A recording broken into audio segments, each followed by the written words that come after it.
কেমন আছেন বন্ধুরা? আজ আমি আপনাদের নিয়ে যাচ্ছি পুরান ঢাকার ঐতিহাসিক নিদর্শন লালকুঠি দেখার জন্য। লালকুঠি স্থানীয় লোকদের দেওয়া নাম। এর নাম হলো নর্থ ব্রুক হল।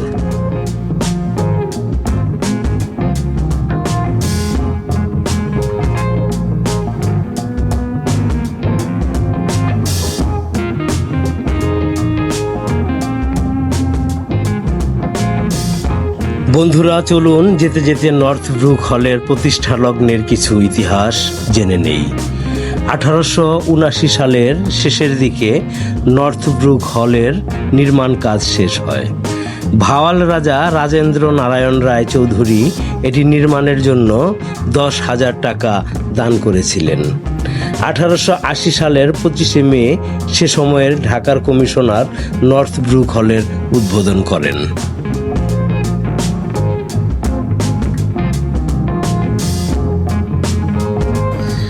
নর্থ ব্রুক হল বা লালকুঠি বাংলাদেশের রাজধানী ঢাকার অন্যতম প্রাচীন ও সৌন্দর্যময় নিদর্শন, যা বুড়িগঙ্গা নদীর তীরে অবস্থিত।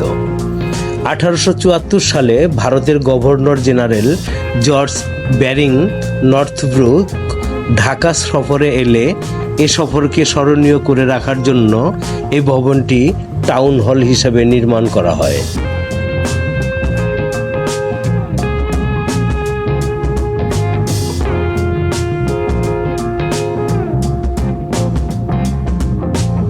পুরান ঢাকার মধ্য দিয়ে আমরা ছুটে চলেছি। ফরাশগঞ্জ, সূত্রাপুর, লক্ষ্মীবাজার, বাংলা বাজার অলিগলি ঘুরে ঘুরে আমরা সদরঘাট লঞ্চ টার্মিনালের কাছে এসে পৌঁছেছি। ঘাটে বড় বড় লঞ্চ ভিড়ে আছে।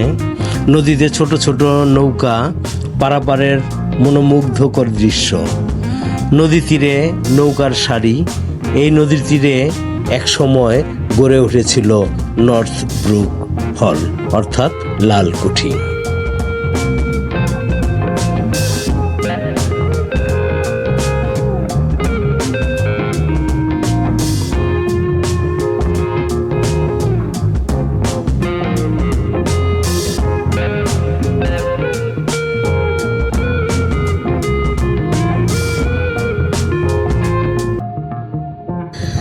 তৎকালীন ঢাকার স্থানীয় ধনাঢ্য ব্যক্তিরা গভর্নর জেনারেল নর্থ ব্রুকের সম্মানে এই ভবনের নামকরণ করেন নর্থ ব্রুক হল। এটি একটি মিলনায়তন। এখানে একটি নাট্যালয় রয়েছে। 1926 সালের 7 ফেব্রুয়ারি বিকেলে তখনকার ঢাকা মিউনিসিপ্যালিটি ও পিপলস অ্যাসোসিয়েশনের পক্ষ থেকে এখানে বিশ্বকবি রবীন্দ্রনাথ ঠাকুরের সংবর্ধনা জানিয়ে মানপত্র পাঠ করা হয়।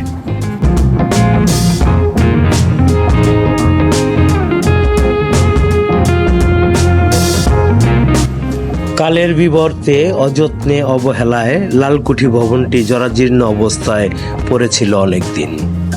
বর্তমানে ঢাকা সিটি কর্পোরেশনের তত্ত্বাবধানে ভবনটির আগের রূপে ফিরিয়ে আনার চেষ্টা চলছে।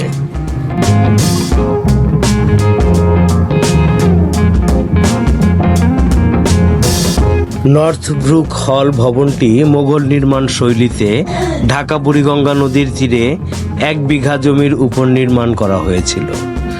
চমকা লালে রাঙা এ ভবনের দুই পাশে 4টি সুশোভিত মিনার রয়েছে। ভবনের উত্তর দিকে রয়েছে প্রবেশ দরজা। ভবনটি ছিল কারুকার্যে মণ্ডিত। তখনকার দিনে ভবনটি দক্ষিণ দিক থেকে দেখতে একরকম এবং উত্তর দিক থেকে দেখতে ছিল সম্পূর্ণ অন্যরকম। বুড়িগঙ্গা নদী থেকে ভবনটি দেখতে ছিল অত্যন্ত আকর্ষণীয়।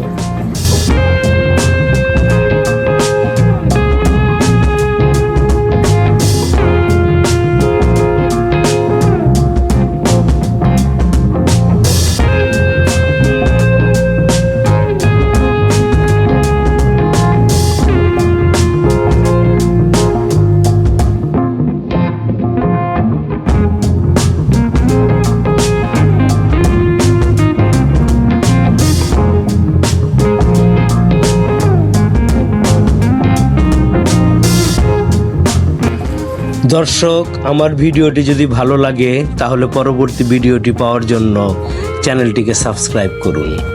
আবার দেখা হবে নতুন কোনো পর্বে, নতুন কোনো জায়গায়। সে পর্যন্ত ভালো থাকুন, সুস্থ থাকুন। সবার মঙ্গল কামনায় আজকের মতো বিদায় নিচ্ছি। ধন্যবাদ।